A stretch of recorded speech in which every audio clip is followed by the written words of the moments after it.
오늘 부활절 둘째 주일 예배를 시작하겠습니다. 사도신경으로 우리의 신앙을 고백하겠습니다. 나는 전능하신 아버지 하나님 천지의 창조주를 믿습니다. 나는 그의 유일하신 아들 우리 주 예수 그리스도를 믿습니다.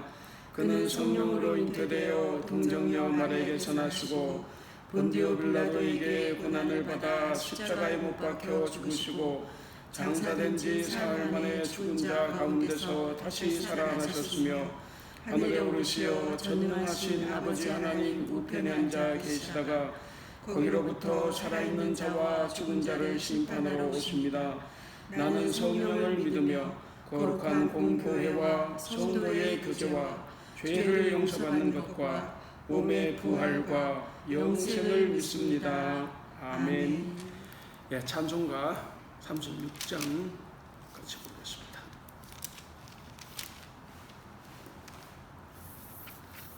이거 목사님 본인 걸로 할까요? 네. 뭘 해도 관계없어요.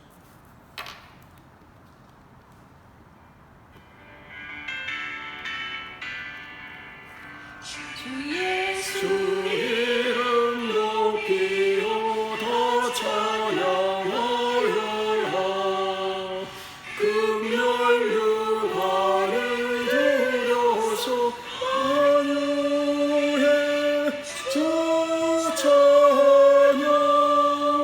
금열 유관을 들여서 만유해 주 찬양.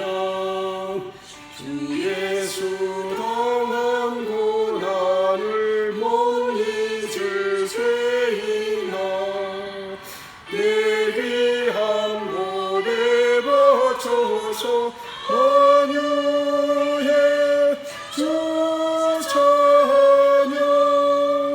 내 귀한 몸에 바쳐서 만유해 주 찬양.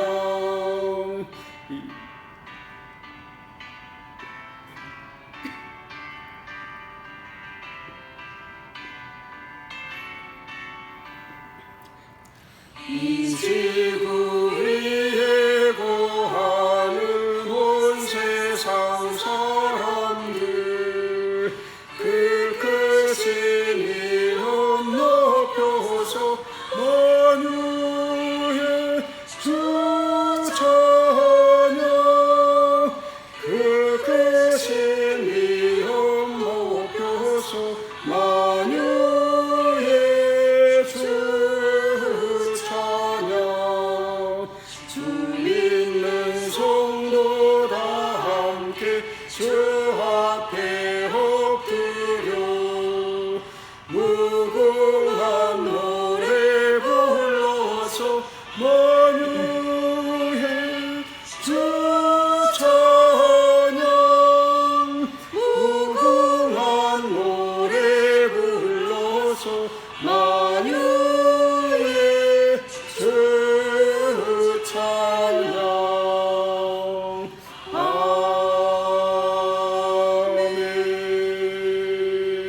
아멘. 예배를 위해서 우리 전도사님 기도인도해 주시겠습니다. 사랑의 하나님 아버지, 저희들에게 꽃이 피는 아름다운 계절을 주셔서 감사합니다. 만물이 주님을 찬양하듯 우리들도 주님을 찬양하며 이 시간 주님 앞에 나와서 예배드리게 하심을 감사합니다. 우리의 피난처 되시고 힘이 되시고 환난 중에 만날 큰 도움을 주시는 주님, 지난 주간에 대만의 큰 지진으로 인하여 많은 사람들이 불안에 떨며 힘든 시간을 보내고 있습니다. 어려움을 당한 자들에게 잘 헤쳐나갈 수 있는 힘을 주시고 복구를 위해 애쓰고 힘쓰는 이들을 위로하여 주옵소서. 주님 만드신 세상이 인간들의 죄악으로 인하여 아파하며 힘들어하고 있습니다. 세계 곳곳에 재해와 재난으로 아파하는 사람들이 있습니다. 그들을 위로하여 주시고 새로운 희망을 허락하여 주옵소서. 우리가 주님 만드신 세상을 잘 관리하고 다스리게 하여 주옵소서. 저희 안에 모든 죄악들을 사하여 주시고 정직한 영을 새롭게 하여 주옵소서. 여호와 하나님께서 우리와 함께 하시니 우리의 피난처가 되신 하나님, 대한민국의 모든 위정자들을 기억하여 주시고 그들이 하나님을 두려워하며 하나님됨을 알게 하여 주옵소서. 오늘 예배 가운데 하나님께서 함께 하시고 우리의 마음밭에 부드러운 옥토가 되어 목사님께서 전하시는 말씀이 저희들 마음밭에 떨어져서 싹이 나고 자라서 아름다운 열매 맺게 하여 주옵소서. 감사드리며 문나라 중에서 세계에서 높임을 받으시고 부활하신 예수님의 이름으로 기도드립니다. 아멘. 예, 성경 말씀 같이 교독하겠습니다. 오늘 부활절 두 번째 주일. 부활절은 지난 주일이 부활주일이고 이번 주가 부활절 후 첫 번째 주일 이런 게 아니라 지난 주일이 부활절 첫째 주일, 오늘이 부활절 둘째 주일. 그래서 부활주일은 7번째 주일까지 갑니다. 그래서 이제 앞으로 6주가 더 남았나요? 예, 5주가 더 남았는데, 그러니까 거의 2달이 부활절이라는 거예요. 그래서 이제 우리는 이제 계속해서 이제 부활절에 대한 성경 말씀과 설교를 하고 듣게 되겠습니다. 자, 오늘은 이제 사도행전 4장 32절에서 35절, 그 다음에 요한일서 1장 1절에서 4절, 원래는 이제 1장 1절에서 2장 2절까지예요. 너무 길기 때문에 요한일서 1장 1절에서 4절까지만 읽고, 그리고 요한복음 20장 19절에서 31절, 지난주에는 이제 20장 1절에서 18절까지 읽었는데 오늘은 이제 그 다음 19절에서 31절까지 읽습니다. 제가 먼저 읽습니다. 믿는 무리가 한 마음과 한 뜻이 되어 모든 물건을 서로 통용하고 자기 재물을 조금이라도 자기 것이라 하는 이가 하나도 없더라. 사도들이 큰 권능으로 주 예수의 부활을 증언하니 무리가 큰 은혜를 받아 그 중에 가난한 사람이 없으니 이는 밭과 집 있는 자는 팔아 그 판 것의 값을 가져다가 사도들의 발 앞에 두매 그들이 각 사람의 필요를 따라 나누어 줌이라. 요한일서 본문입니다. 태초부터 있는 생명의 말씀에 관하여는 우리가 들은 바요 눈으로 본 바요 자세히 보고 우리의 손으로 만진 바라. 생명이 나타내신 바 된지라. 이 영원한 생명을 우리가 보았고 증언하여 너희에게 전하노니 이는 아버지와 함께 계시다가 우리에게 나타내신 바 된 이시니라. 우리가 보고 들은 바를 너희에게도 전하면 너희로 우리와 사귐이 있게 하려 함이니 우리의 사귐은 아버지와 그의 아들 예수 그리스도와 더불어 누림이라. 우리가 이것을 쓰면 우리의 기쁨이 충만하게 하려 함이라. 이날 곧 안식구 첫날 저녁 때에 제자들이 유대인들을 두려워하여 모인 곳의 문들을 닫았더니 예수께서 오사 가운데 서서 이러시되 너희에게 평강이 있을지어다. 이 말씀을 하시고 손과 옆구리를 보이시니 제자들이 주를 보고 기뻐하더라. 예수께서 또 이르시되 너희에게 평강이 있을지어다. 아버지께서 나를 보내신 것 같이 나도 너희를 보내노라.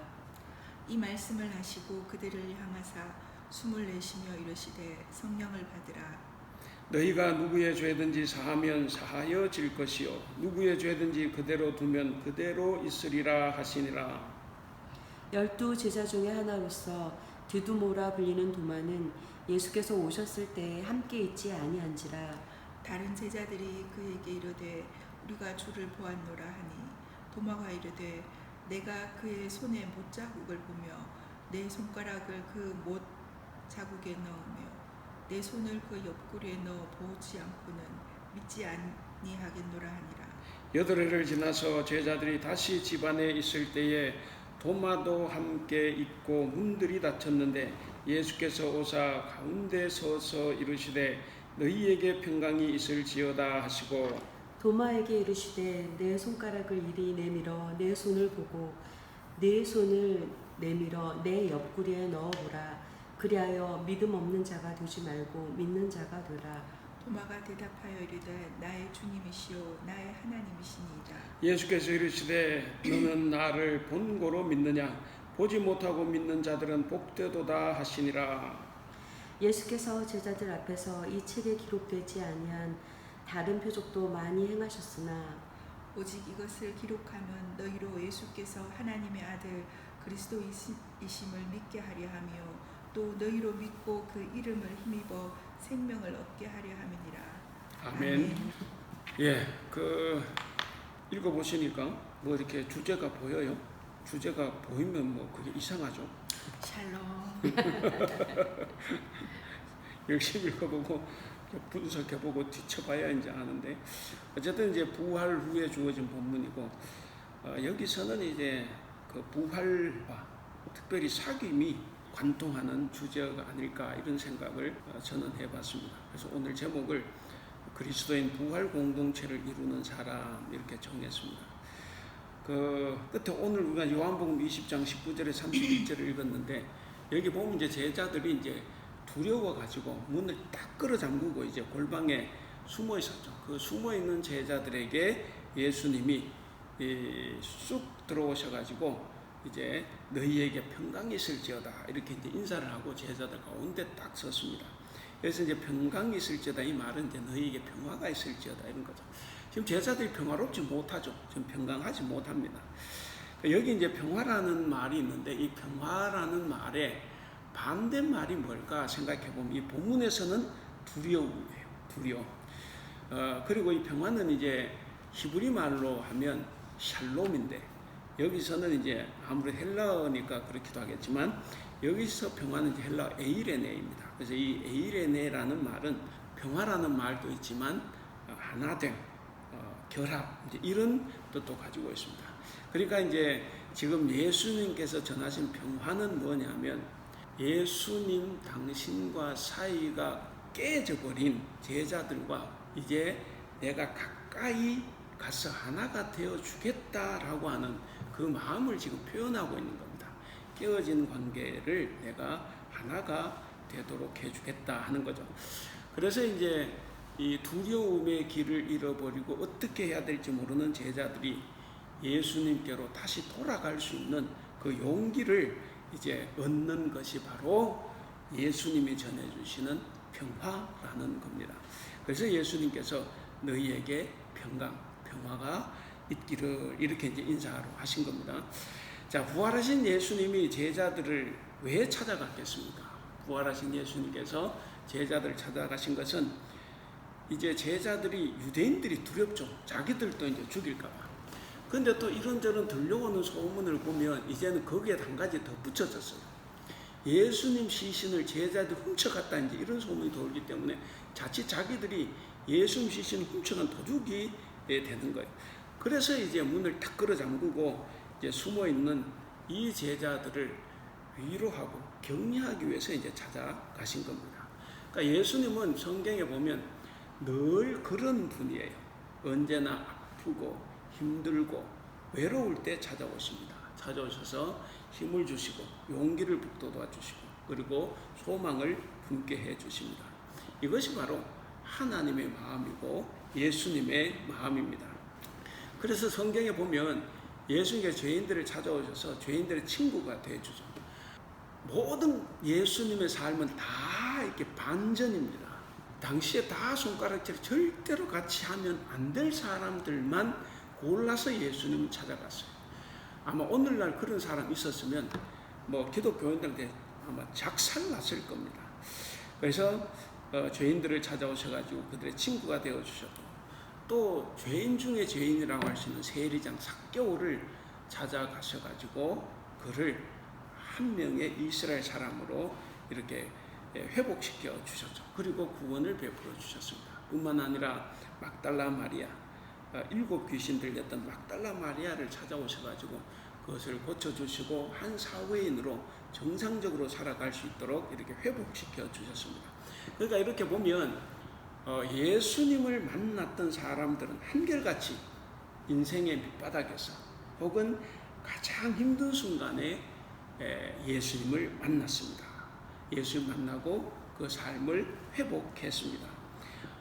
예수님은 힘있고 뭐 건강하고 잘 나가고 거칠 것 없는 그런 사람들을 만난 것이 아니라 언제나 가난하고 외롭고 아픈 사람들, 손가락질 당하고 차별당하고 그리고 정죄당하는 그런 사람들을 찾아가셔서 그들을 만나서 위로해 주셨던 분입니다.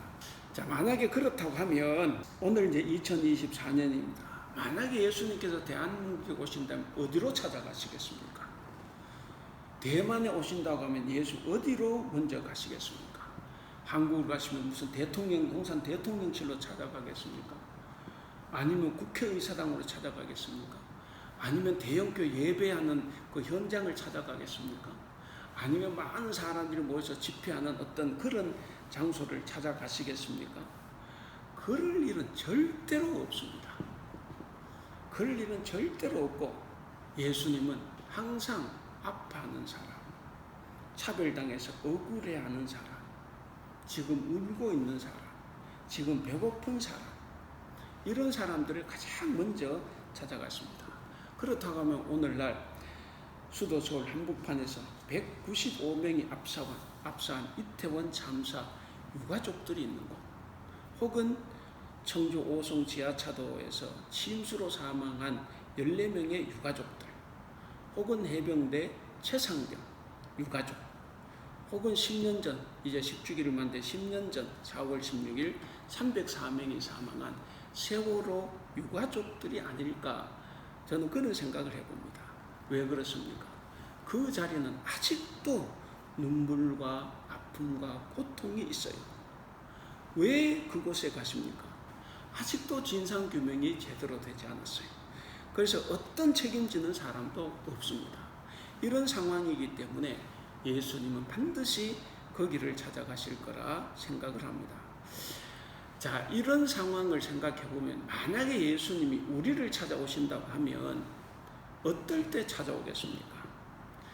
그러니까 예수님이 나를 안 찾아오시는 것이 가장 행복한 순간이에요. 왜? 나를 찾아오지 않으셔도 나는 은혜로 잘 살아가고 있는 사람입니다. 굳이 하나님, 예수님 나를 찾아와 주세요, 이런 말 안 해도 되는 그 삶이, 그러면서도 내가 잘 믿고 있으면 그것이 가장 좋은 삶이기도 합니다. 근데 어느 때 우리를 찾아오시냐는 거죠. 교회 열심히 출석할 때, 기도 많이 할 때, 헌금 많이 할 때, 교회에서 봉사 많이 할 때, 그럴 때 찾아오겠습니까?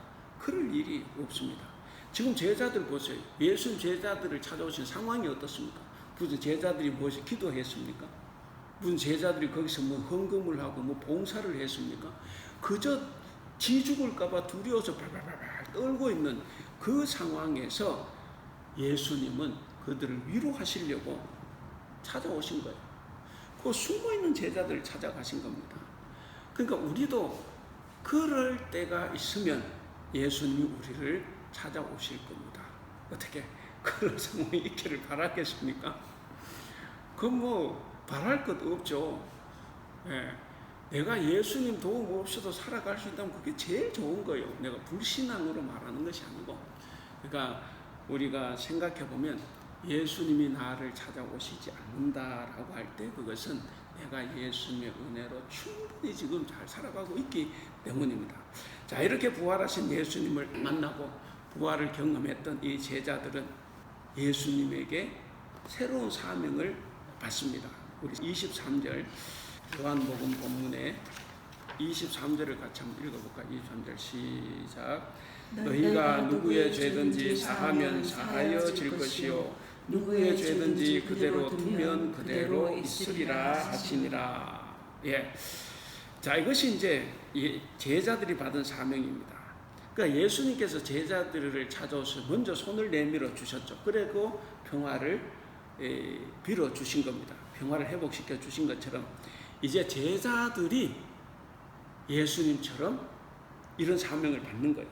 그러니까 제자들도 자기들끼리도 서로 용서해야 됩니다. 그래야 되고, 그리고 지금 이 문을 걸어 잠그고 문 안에 있지만 이제 문 밖으로 나가야 돼요. 문 밖으로 나가서 자기들을 죽이려고 위협하는 자들에게 먼저 손을 내밀어 그들을 용서하라고 하는 그 사명을 지금 이제 받았습니다. 아까도 말씀드린 것처럼 제자들은 죽을까봐 혹은 도둑으로 몰려서 잡혀갈까봐 그게 겁나고 두려워서 지금 문을 꼭꼭 걸어 잠그고 지금 문 뒤에 숨어 있는 겁니다. 그러니까 이런 상황에서 어떻게 보면 이게 엎친 데 덮친 격에서 요즘 유행어로 하면 멘붕에 빠져 있죠. 이 멘붕에 빠져 있는 제자들인데 이 제자들에게 그들을 용서해라, 서로 용서해라, 이 말은 좀 안 맞는 것 같아요. 제자들이 볼 때는 이게 굉장히 안 맞고 어색해 보이는 말입니다. 제자들이 이렇게 숨어서 발발발 떨고 있으면서 무슨 생각을 하고 있을까? 여러분, 제자들 무슨 생각을 했을 것 같아요? 아마 속으로 서로를 향해서 비난의 화살을 쏴 붙였을지도 모릅니다. 베드로, 너 뭐 수제자라고 떠버리고 다니더니 예수님 모른다고 부인하고 저주까지 하고, 너 같은 놈 새끼 때문에 예수님 저렇게 된 거야. 네가 그렇게 했기 때문에 우리가 이렇게 된 거야. 이거 다 네 책임이야. 이렇게 말할 수 있죠. 그럼 또 베드로나 또 그런 공격을 받는 사람들은 너는 뭐가 잘났냐? 니도 다 예수님 버리고 도망간 것 아니냐? 자, 이렇게 서로가 찌르고 할 수도 있어요. 물론 말로는 못해도 속으로는 다 그런 것이 막 속에서 소리치지 않았을까, 그런 생각을 해봅니다. 왜 그렇습니까? 뭔가 이런 게 있을 때 누구 한 사람을 희생양 삼아서 뒤집어 씌워야만이 내가 좀 편안해질 수 있거든. 그래서 내가 편하기 위해서라도 서로에게 독화살을 쏴댈 수 있는 겁니다. 제자들의 이런 모습인데, 이런 모습을 그대로 두면 결국 모두는 사분오열, 남남이 되고, 그리고 믿음의 공동체는 산산이 깨지고 결국에는 서로 원수가 되고 말 겁니다. 이런 상황에서 예수님께서 제자들을 찾아오신 거죠. 제자들을 찾아오신 예수님은 지금 제자들에게 가장 필요한 것이 뭔가 하는 것을 제대로 지금 알고 계시는 것. 그래서 그렇게 말씀하시는 겁니다. 너희에게 평화가 있기를 바란다. 그런데 그 평화를 위해서는 너희끼리 서로 용서해야 한다. 너희끼리 용서하고 절대로 누구를 탓하거나 희생양으로 만들지 말아라. 그리고 문 밖으로 나가서 너희를 핍박하는 자들을 용서해라. 너희가 용서하면 그 죄가 사해질 것이지만 너희가 용서하지 않으면 그대로 남아서 너희 공동체와 너희가 사는 사회가 병들게 될 것이다. 그러니 서로 용서하고 받아들여라. 지금 이 말씀을 예수님께서 하시는 겁니다. 사실 예수님은 이렇게 말씀만 하시는 것이 아니라 과거에도 지금도 그런 삶을 몸소 제자들에게 지금 보여주고 계신 거예요. 그러니까 지금 제자들 어떤 사람들이에요? 지금 내가 예수님이 내가 십자가에서 못 박혀 죽을 때 다 나를 버리고 도망간 놈들 아니에요. 심지어 수제자라고 떠버린 놈은 나를 부인하고 저주까지 했어요. 이렇게 비겁한 사람들을, 제자들을 예수님은 책망하지 않았습니다. 예수님께서 원하신 것은 뭐냐면 이 믿음의 공동체가 회복되는 거였어요. 다시 말하면 제자들의 관계가 다시 새로 회복되는 것을 원하신 겁니다. 예수님이 십자가에 달려서 돌아가시는 그 과정을 통해서 제자들은 서로 극도로 민감해져 있습니다. 아마 그 사이가 좋지 않았을지 몰라요. 서로에 대한 분노와 원망 이런 것이 다 사라지고 서로 용서하고 평화하고, 그래서 회복해서 그 힘으로 이제 세상을 향해 나가서 세상을 용서하는 것이 바로 예수님께서 원하시는 것이었습니다. 우리가 이제 부활절 본문을 읽을 때마다 느끼는 거지만 제자들은 다 의심이 많았습니다. 지난주에 말씀드렸지만 상처가 있냐면 그것 때문에 그런 것이 아니라 이 원초적인 이 의심은 유전이냐 아니냐, 이것이 제일 큰 거였어요. 이 성경은 계속 그것을 말하고 있는데 오늘 본문도 그것을 이야기합니다. 어쨌든 마리아로부터 부활 소식을 분명히 들었음에도 불구하고 예수님을 만나기 전까지는 이들은 믿지 않았습니다. 그러니까 도마만 믿지 않는 게 아니에요. 그 우리가 자꾸 도마를 의심하는 제자 이렇게 의심한 도마인데 그건 굉장히 억울한 거예요. 모든 제자들이 다 의심했어요. 그리고 모든 제자는 다 예수님 만났을 때야 이분이 예수님 알았어요. 그 도마도 마찬가지예요. 똑같이 한 거예요. 근데 이 도마는 이 과도한 이 평가, 악평을 받는 거죠. 그러나 모든 제자들이 다 의심을 했습니다. 그러니까 도마는 뭐냐? 방금 말씀드린 것처럼 제자들이 부활하신 예수님 처음 만날 때 그 자리에 없었던 거예요. 없었기 때문에 도마는 그렇게 이야기하죠. 내 눈으로 못자국을 보고 거기에 손가락을 넣어 봐야만 예수님의 부활을 믿겠다. 이렇게 이제 말한 겁니다.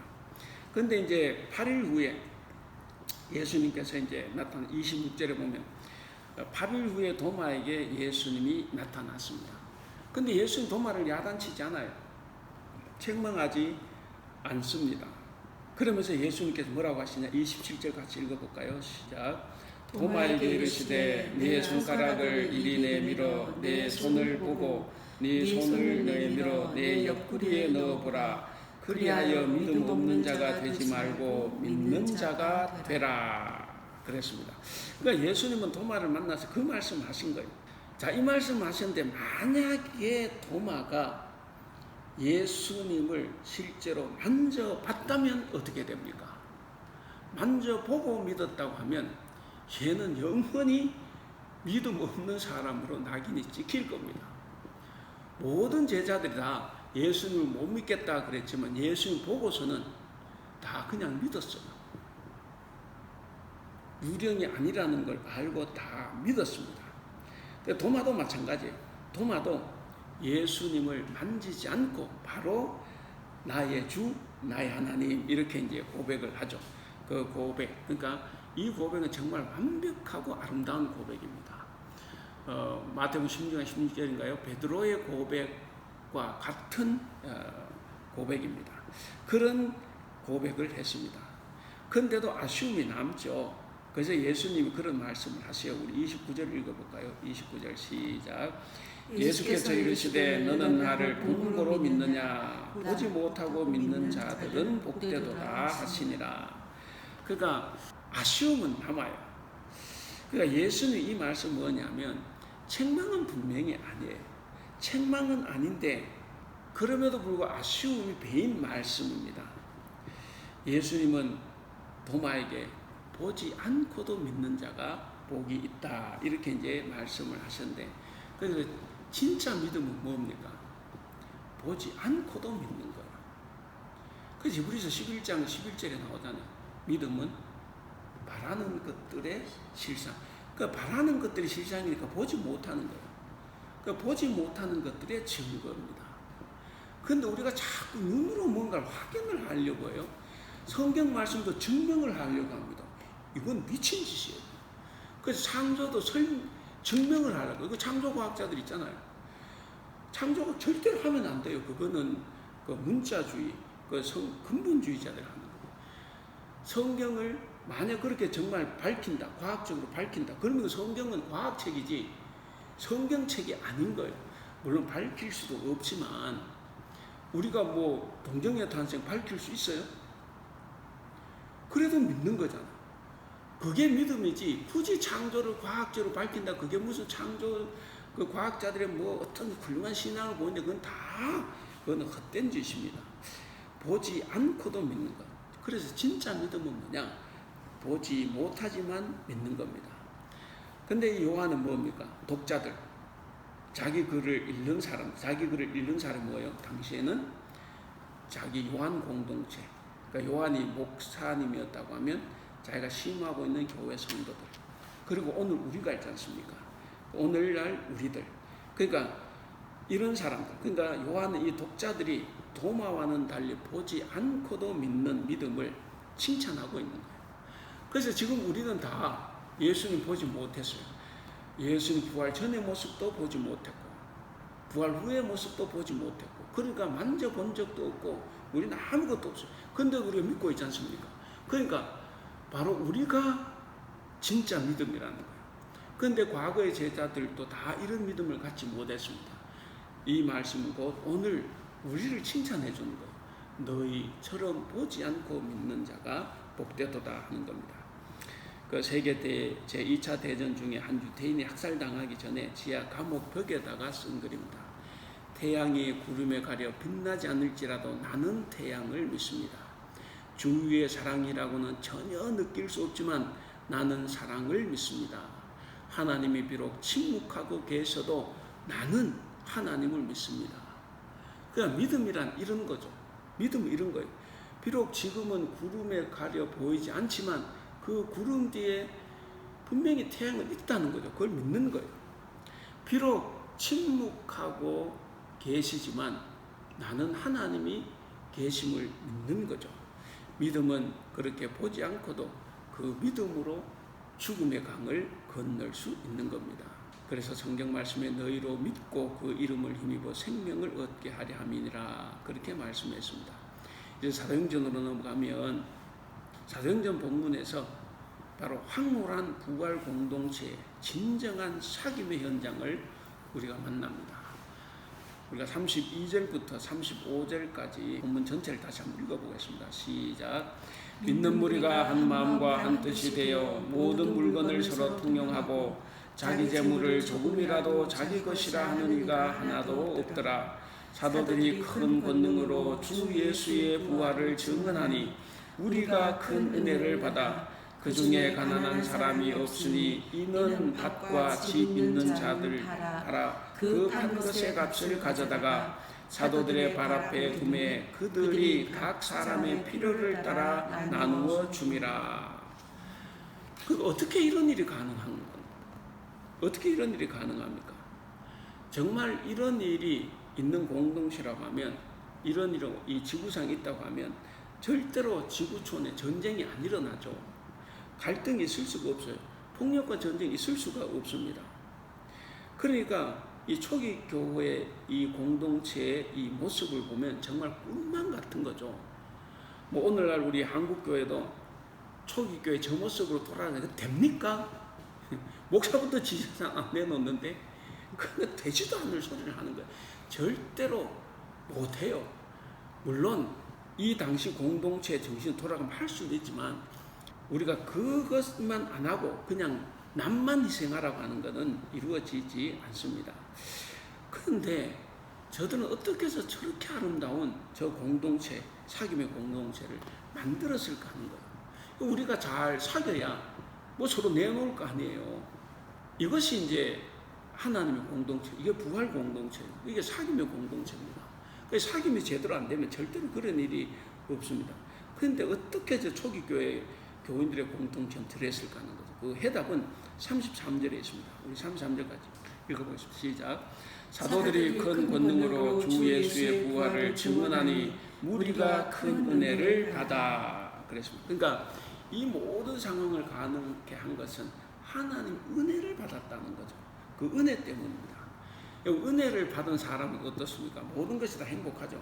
은혜를 받은 사람에게는 하나님 외의 모든 것은 다 상대화돼요. 그래서 이 은혜 받기 전에는 정말 저 문제는 죽고 사는 문제 같았어. 근데 은혜 받고 나니까 있어도 그만 없어도 그만해요. 뭐 그거 없어서 내가 좀 굶는다고 뭐 그렇게 손해날 것도 없는 거죠.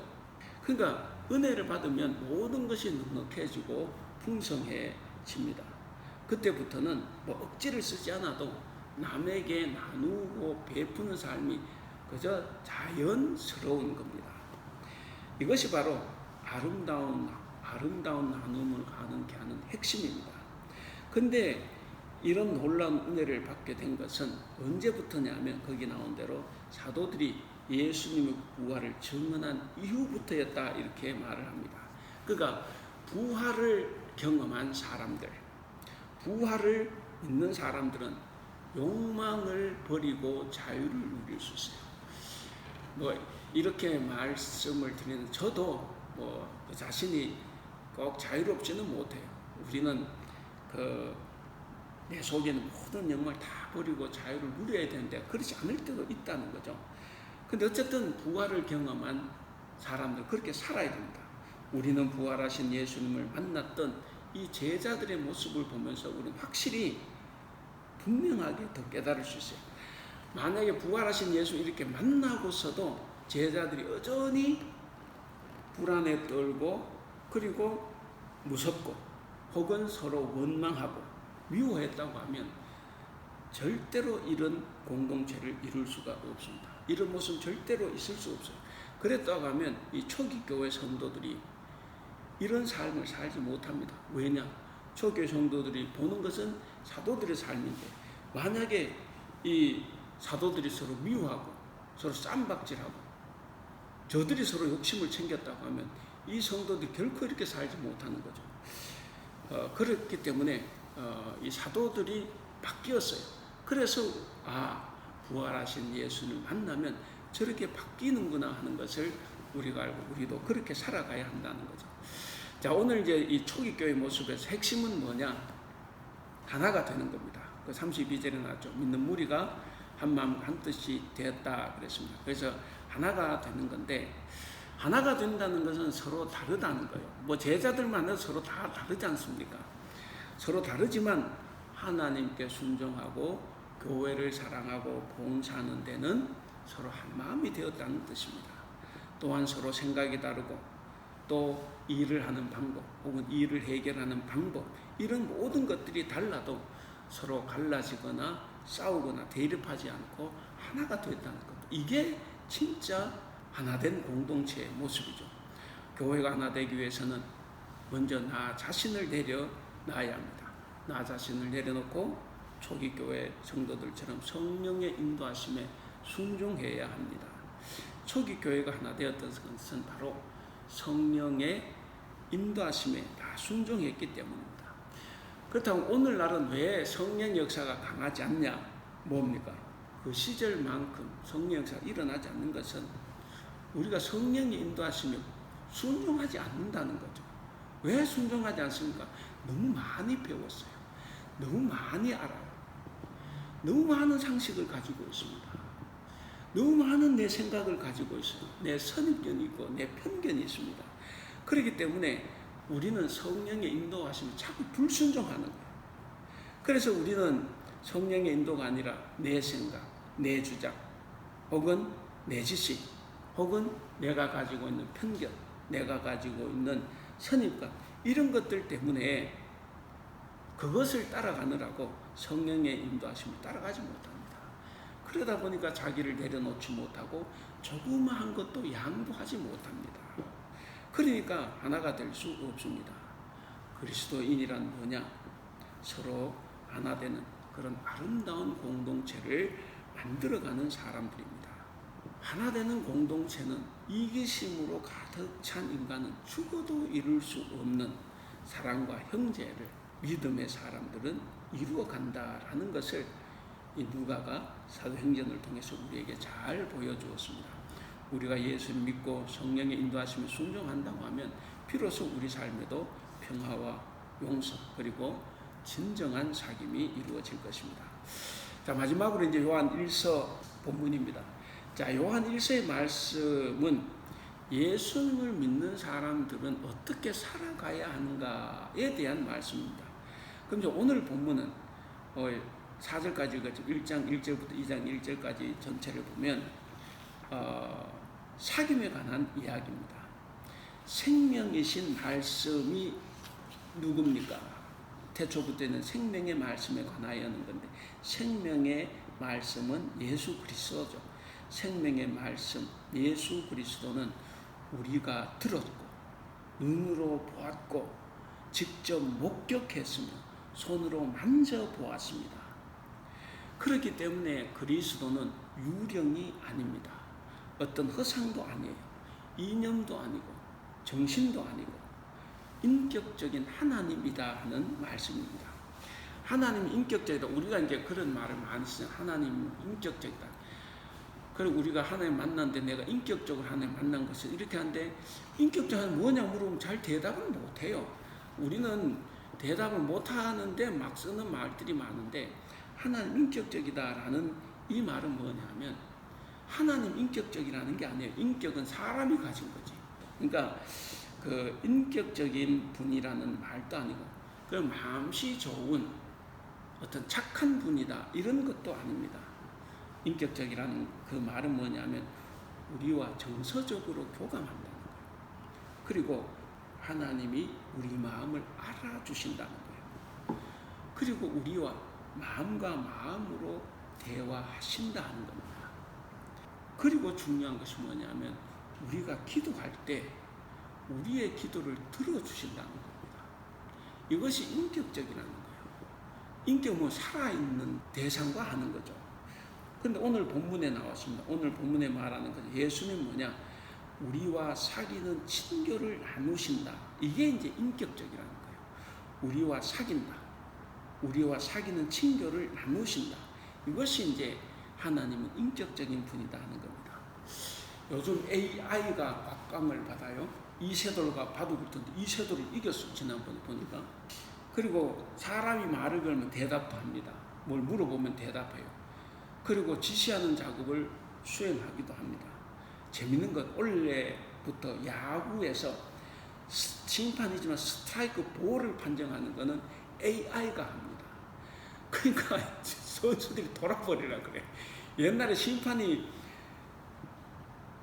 볼인데 스트라이크 이러면 막 항의하지 않습니까? 그냥 바뀔 수도 있어요. 근데 이게 뭐 항의를 할 수가 없어요. 기계가 하고 있으니까.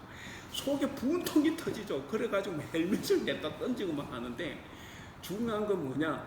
기계가 하고 있기 때문에 빨리 적응하는 게 중요해요. 기계한테는. 그러니까 이 기계가 AI가 아무리 잘해도 뭡니까? 인격적이지 않아요. 그러니까 야구 선수들이 방금 볼 판정에 불만이 있어도 말할 수가 없어요. 인격적인 사람이 하고 있으면 말을 하면 고쳐질 수도 있는데 AI는 인격이 없기 때문에 번복하는 게 없습니다. 그러니까 뭐 항의 자체가 안 돼요. 그래서 그저 분통만 터뜨리고 적응할 수밖에 없어요. 왜 그러냐? AI가 이런 일을 하는 것은 방대한 데이터를 거기다 입력을 하고 그 데이터를 기초로 해서 판단하고 처리한다는 거죠. 그렇게 하는 거기 때문에 뭐 다른 걸 할 수가 없어요. AI가 무슨 사람과 정서적으로 교감하면서 사람의 마음을 이해하고 대화하는 게 아니지 않습니까? 대화하면서 자기의 판정을 번복하는 게 아니란 말이죠. 자, 그러면 하나님, 예수님이 인격적인 신이다라고 하는 말은 뭡니까? AI처럼 정답을 가지고 질문에 기계적으로 대답하는 게 아니라는 거예요. 그것이 아니고 하나님은 이게 이제 인격적인 거예요. 뭐냐? 하나님은 어떤 결정을 하신 후에도 사람과의 상호작용이 곧 사귐입니다. 사람과의 사귐을 통해서 계획을 변경하거나 취소하는 것이 성경에 여러 번 나옵니다. 그래서 예를 들면 히스기야가 병이 걸렸을 때 죽어야 되는데 생명을 15년 연장시켜 주셨어요. 이건 변경하는 거예요. 죽일 것을 변경 15년 연장시켜 주셨습니다. 또 취소한 것도 있죠. 하나님은 니느웨 성을 멸하리라고 생각했어요. 그랬는데 요나를 통해서 결국 어떻게 됩니까? 심판하기로 하셨다가 아예 취소를 해버려요. 그래서 하나님 뭐냐? AI가 아니라 인격적인 신이라는 거예요. 이것을 말해줍니다. 성경은 이런 것을 가지고 다른 말로 하면 하나님은 사랑이시다 하는 거죠. 인격적인 존재가 아니면 절대로 사랑할 수 없습니다. AI기가 야구 선수 야구 너무 잘한다고 거기서 야구 사랑하고 그러지를 못해요. 기계는 사랑할 수가 없습니다. AI도 당연하죠. 그래서 하나님은 우리를 사랑하시고 우리를 불쌍히 여겨주시기 때문에 우리를 개인적으로 만나시고 사귀시는 바로 그런 인격적인 하나님이십니다. 그래서 세상에 인격적인 신은 하나님 한 분밖에 없어요. 구약 성경에 나오는 많은 고대 신들도 그렇고 오늘날 신들 중에 다 마찬가지입니다. 그리고 하나님을 자기가 믿는 신을 아버지라고 부르는, 그리고 이를 아들이라고 자녀라고 하는 종교도 하나님밖에 없어요. 그래서 우리 하나님 인격적이다 하는 거죠. 우리와 사귐을 갖는 분입니다. 이런 분이기 때문에 유일신인 거예요. 자, 그렇다고 하면 인격적인 하나님과 사귐을 갖는 우리는 어떻게 살아가야 하는가 하는 거예요. 당연히 우리는 매일매일 삶을 일상에서 믿음으로 살아가야 됩니다. 어떤 사람들은 그런 사람들이 영육을 나눠가지고 육체적으로 죄를 지으면서도 영적으로는 순결하다고 말합니다. 이게 다양하게 이렇게 퍼져나가 있는데 사실 이것은 자신도 속이지만 하나님을 속이는 죄입니다. 우리의 신앙은 일상에서 구체적으로 이루어져야 돼요. 그렇지 않으면 예수님을 믿으면서도 마음대로 죄 짓고 멋대로 살면서도 자기는 죄가 없는 줄로 압니다. 사회적으로 지탄받는 죄를 짓고도 전혀 부끄러워하지 않는 이 높은 양반들, 사람들이 너무 많아요. 그런 기독교인들이 많은데 그런 사람들일수록 그렇게 죄를 짓고도 큰 죄를 짓고도 부끄러워하지 않는 사람들이 오히려 더 큰 소리를 칩니다. 자기의 그 큰 죄를 감추기 위해서 더 큰 소리를 내고 그리고 자기의 죄를 덮기 위해서 남의 선한 행위마저도 죄로 둔갑시켜서 대중들을 현혹시키기도 합니다. 지금 이제 선거철이기 때문에 그런 거 많이 나와요. 뉴스를 보면 정말 웃기지도 않는 일들이 많이 벌어집니다. 이런 사람들은 자기가 지은 죄는 죄가 아니에요. 여기에 내로남불이라는 것이 어느 특정한 사람들에게 있는 게 아니에요. 저 대통령으로부터 모두가 다 내로남불에 빠져 사는 겁니다. 왜 그렇습니까? 기독교인이 그런 것은 자기가 지은 죄는 영적인 죄가 아니라 사회적인 죄고 육체적인 죄이기 때문에 우리의 구원과 아무 상관이 없다고 생각하는 거죠. 그렇게 생각하는 사람들이 많아요. 그러다 보니까 성도들 가운데 목사가 세상에서 크게 죄를 범해도 영적으로 바른 말하고 의롭게 행동하니까 저 사람은 훌륭한 목사야 하고 또 따라가기도 합니다. 여러분, 그런데 성경은 절대로 그렇게 말하지 않습니다. 우리가 어둠 속에만 있으면 어둠밖에 보이지 않아요. 그러니까 어둠 속에 있으면 죄가 죄로 보이지 않습니다. 그래서 자기는 죄가 없는 거예요. 저 죄인들끼리만 모여 살고 있으니까 지가 무슨 죄가 있겠습니까? 그래서 자기는 죄가 없으니까 남의 작은 죄마저도 큰 죄라고 큰 소리를 치는 겁니다. 여러분, 우리가 꼭 기억해야 되는 것은 개인적으로도 공개적으로도 남의 죄를 말하면 안 됩니다. 물론 우리가 가르치는 사람 입장에서 우리가 그것을 가르쳐주고 깨닫게해주고 할 수는 있지만, 그런데 이걸 공개적으로 비난하기 위해서 하는 것은 아닙니다. 늘 말씀드리지만 내 죄 문제가 얼마나 큰데 남의 죄 문제를 말하겠습니까? 아무리 내가 예수님을 잘 믿는다고 해도 남의 죄를 들추고 남의 죄를 비방하는 것, 혹은 자기가 지은 죄를 인정하지 않고 회개하지 않으면 예수님을 안 믿는 거예요. 우리가 죄를 지은 일이 없다고 말하면 우리가 하나님을 거짓말쟁이로 만드는 겁니다. 오늘 읽지 않았지만 요한 1장 10절에 나옵니다. 1장 10절에 보시면 우리가 죄를 지은 일이 없다고 말하면 우리는 하나님을 거짓말쟁이로 만드는 것이며 하나님의 말씀이 우리 안에 있지 않습니다. 그래서 이 땅에 발들고 죄인 아닌 사람이 어디 있습니까? 근데 자기 죄는 보지 않고 남의 죄만 들춰내는 것은 그건 곧 자기가 죄가 없다고 하는 거나 마찬가지입니다. 그래서 이제 말씀을 맺겠습니다. 사랑하는 우리 성도 여러분, 오늘 이 사도 요한의 말은 우리가 죄를 짓지 않아야만이 아버지와 그의 아들 예수 그리스도와 더불어 사귀는 친교를 함께 누릴 수 있다라고 말을 합니다. 비록 내 눈으로는 예수님을 보지 못했어요. 그럼에도 불구하고 우리는 매일매일 나의 주, 나의 하나님이라고 신앙을 고백하면서 교회를 아름다운 사귐의 공동체, 부활 공동체를 이루어 가야만 합니다. 오늘 제목 다시 한번 보면 그리스도의 부활 공동체를 이루는 사람입니다. 여러분, 교회는 부활 공동체입니다. 부활 공동체는 부활하신 예수님의 명령에 따라서 하나가 되는 그런 사귐의 공동체입니다. 교회가 하나 되고 우리가 성령의 인도하심에 순종할 때, 그때 부활하신 예수님은 아직도 혹은 여전히 우리가 두려워하고 걱정하고 불안해할 때 우리를 찾아오십니다. 아파하고 실망하고 낙심하여서 우는 우리를 찾아오십니다. 세상에서 상처받고 교회에서 상처받고 가정에서 상처받고 친구들 관계에서 상처받고 그렇게 상처받았지만 어디에도 하소연하지 못하고 어디에서도 위로받지 못하는 우리를 예수님은 찾아오십니다. 우리가 아무리 문을 걸어 잠그고 숨어 있어도 예수님은 우리를 찾아내십니다. 그리고 우리를 찾아오십니다.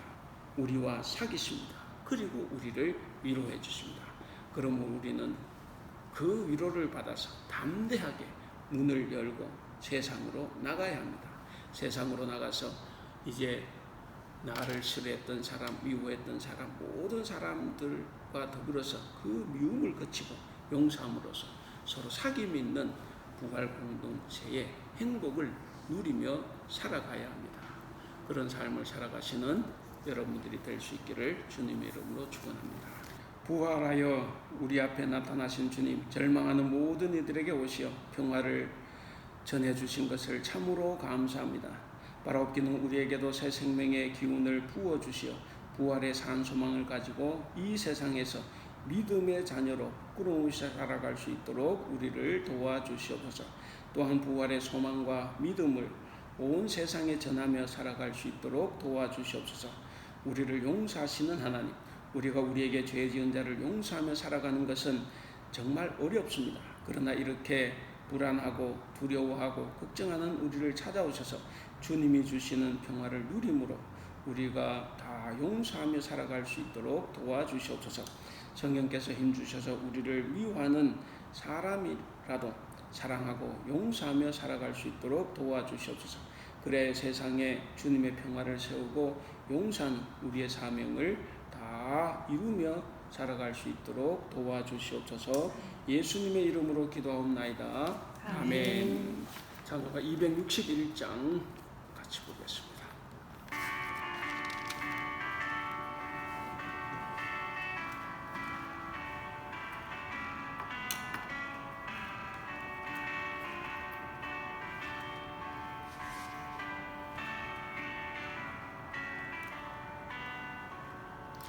이 세상의 모든 죄를 맡기시는 주의 보혈, 성자 예수 그 귀한 피 찬송하고 찬송하세. 주님 앞을 멀리 떠나 길을 잃고 헤맬 때에 나의 길을 따라오사 친히 구하셨도다.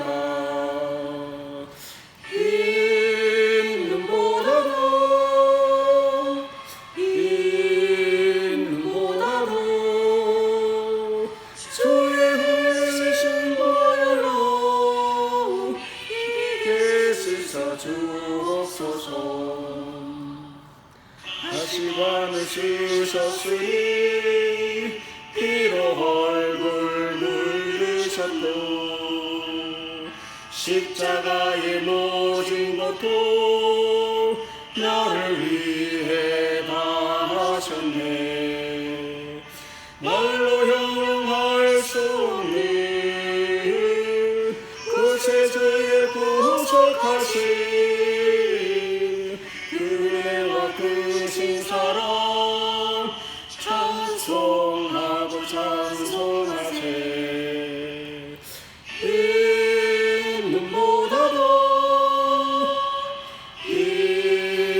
있는보다도 주의 흘리신 보혈로 이게 씻어 주옵소서.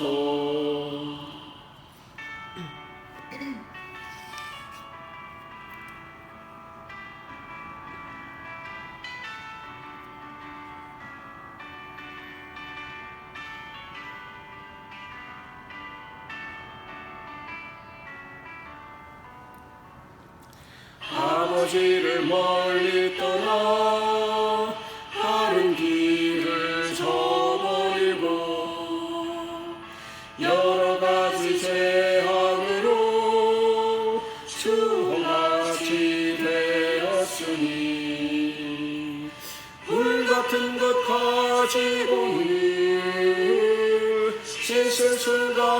주옵네.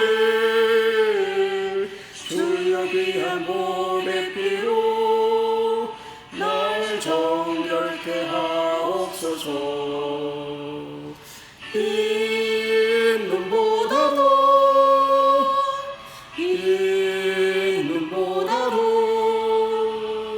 주의 흘리신 보혈로 이게 씻어 주옵소서.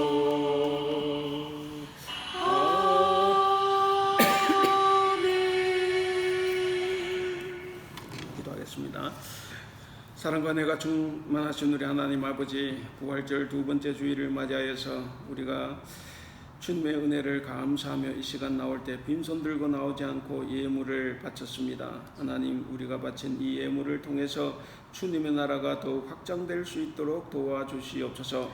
하나님, 우리는 이 작은 예물을 바쳤지만 하나님, 그러나 이 예물이 쓰여지는 곳에 주님의 사랑이 드러날 수 있도록 하여 주시고, 하나님, 이 예물로 인하여서 주님의 사랑과 하나님 또 우리의 사랑이 하나님 그 현장에 드러나서 그들로 하여금 부활하신 주님을 믿고 하나님 한 백성이 될 수 있는 길을 허락하여 주시옵소서. 하나님 아버지, 우리가 바친 이 물질처럼 하나님 우리의 몸과 마음과 뜻과 정성도 다 바쳐서 우리가 하나 되는 역사를 이루게 하여 주시고, 이 하나 되는 역사를 통해서 주님께서 허락하신 이 부활 공동체를 이룸으로써 이 안에서 주님과 함께 더불어 사귀는 귀한 교제가 있게 하여 주시옵소서. 앞으로 하나님, 우리가 대하는 모든 사람들에게 주님의 사랑, 주님의 부활을 증거할 수 있도록 도와주시옵소서.